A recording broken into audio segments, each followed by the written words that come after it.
1번 경기 아약스 대 벤피카. 챔스에서 이렇다 할 모습을 보이지 못하는 두 팀의 경기입니다. 아약스가 홈 이점을 가져가면서 약 우세로 보여지긴 하지만 최근 경기력을 봤을 때는 오히려 원정팀 벤피카가 더 나은 흐름을 가져갈 것으로 예상해 볼 수 있겠습니다.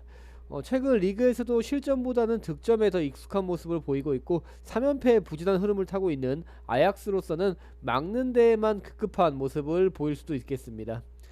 다만 핵심 공격수인 파블리디스 선수가 이번 경기에 출전하지 못할 것으로 보여지기 때문에 득점력에서 충분히 문제를 보일 수 있는 벤피카이고, 원정에서 뭔가 압도를 할 정도의 경기력은 아니기 때문에 승무패 3픽까지도 고려해봐야 하는 경기입니다. 물론 벤피카가 주도할 가능성도 있는 경기이고 아약스의 수비가 최근 쉽게 흐트러지는 모습을 보이긴 하나 맞대결 결과를 봤을 때 아약스가 약 우세의 모습을 보이고 있고, 두 팀 챔스에서 한 번의 승리가 절실한 상황이기 때문에 치고받는 난타전도 예상해 볼 수 있겠습니다. 첫 번째 예측하기 굉장히 어렵기 때문에 안전하게 승무패 3픽 추천을 드리도록 하겠습니다. 이번 경기 갈라타사라이 대 위니옹. 최근 챔스에서의 경기력이나 전력 등등 모든 걸 고려해봤을 때 홈팀 갈라타사라이가 압도적 우위를 점할 경기로 보여집니다. 다만 핵심 공격수인 오시멘 선수가 결장할 가능성도 있는 경기이기 때문에 위니용이 작정하고 뒷문을 걸어 잠근다면 득점 없이 무승부도 가능해 보이는 경기입니다. 물론 갈라타사라이가 전방에서 오시멘 선수에게 의존도가 높긴 해도 굉장히 탄탄한 중원 전력을 가지고 있기 때문에 높은 점유율을 바탕으로 지속된 전방 압박으로 골 기회를 노릴 가능성을 배제할 수 없긴 하지만 윈용의 수비도 큰 실점은 하지 않고 있고 수비에서부터의 빌드업도 나쁘지 않은 모습을 보이기 때문에 공수 전환과 역습 상황에서 충분히 날카로운 모습을 보일 것으로 예상을 해보면서 무승부 이변까지는 바치고 가시는 걸 추천을 드리도록 하겠습니다.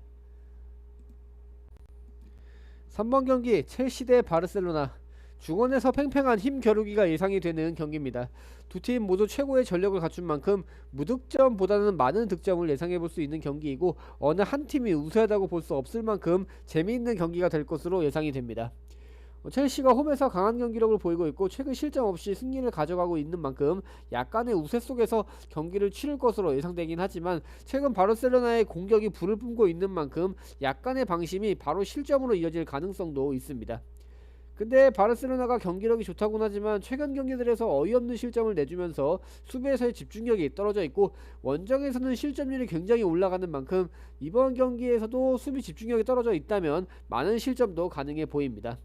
아마 첼시가 빠른 역습으로 높이 올라와서 플레이하는 바르셀로나의 수비 뒷공간을 계속해서 노릴 가능성이 있고 중원이 강한 바르셀로나이기 때문에 첼시가 측면 공간을 통한 빌드업으로 바르셀로나의 수비 실책까지 노릴 수 있는 것으로 보이기 때문에 이번 경기 홈에서 이 점을 등에 업은 첼시의 승리만 가져가 보도록 하겠습니다. 4번 경기 도르트문트 대 비아레알. 홈에서 강한 도르트문트이고 전력에서도 우위를 점하기 때문에 도르트문트 쪽으로 70% 이상 몰리고 있습니다. 근데 이번 경기는 배당도 잘 확인해야 될 경기입니다.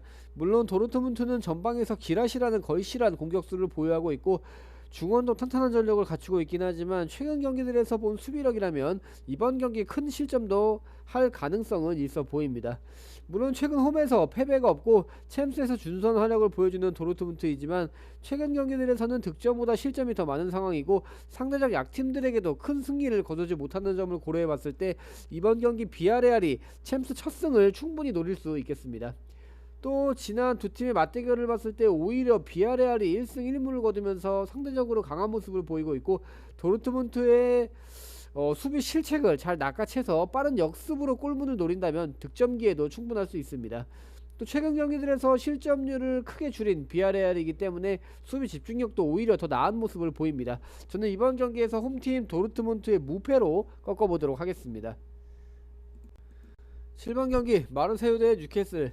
마르세유가 홈 이점을 가져가는 경기이긴 하지만 최근 챔스에서 보여준 경기력이라면 이번 경기 어렵게 풀어갈 가능성이 있습니다.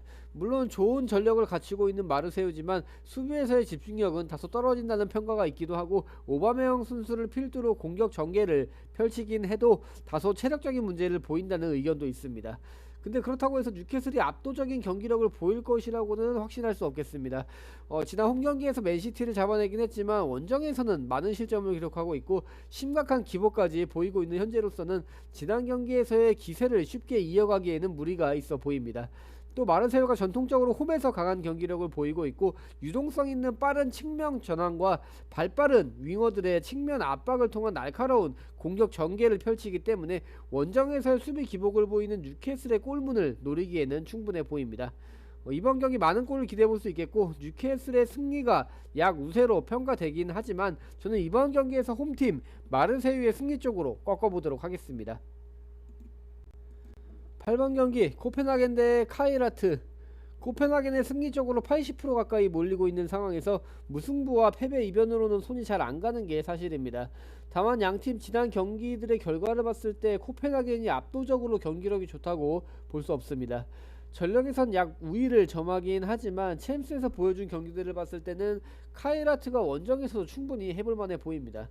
물론 경기 초반부터 주도권은 코펜하겐이 쥐고 경기를 하겠지만 최근 좋은 수비를 보여주고 있는 카이라트의 수비를 뚫어내는 데 어려움을 겪을 것으로 보여지고 카이라트도 지금 수비 집중력은 좋아 보이지만 공격력에서의 경기 기복을 보이기 때문에 마찬가지로 원정에서 코펜하겐의 수비를 뚫어내는 건 힘들어 보입니다. 양팀 이번 챔스에서 아직까지 승리가 없는 만큼 승리를 가져오기 위해 전력을 다할 경기지만 의외로 팽팽한 흐름을 이어갈 것으로 보여지고 과감한 공격 전개보다는 안정적으로 나설 가능성도 크기 때문에 단통 무승부로 저는 가보도록 하겠습니다. 근데 양팀 중에 첫 골이 터진다면 한 골 승부로 경기가 끝날 가능성도 있기 때문에 픽의 여유가 있으신 분들은 승무패 3픽도 고려해 보시길 바랍니다.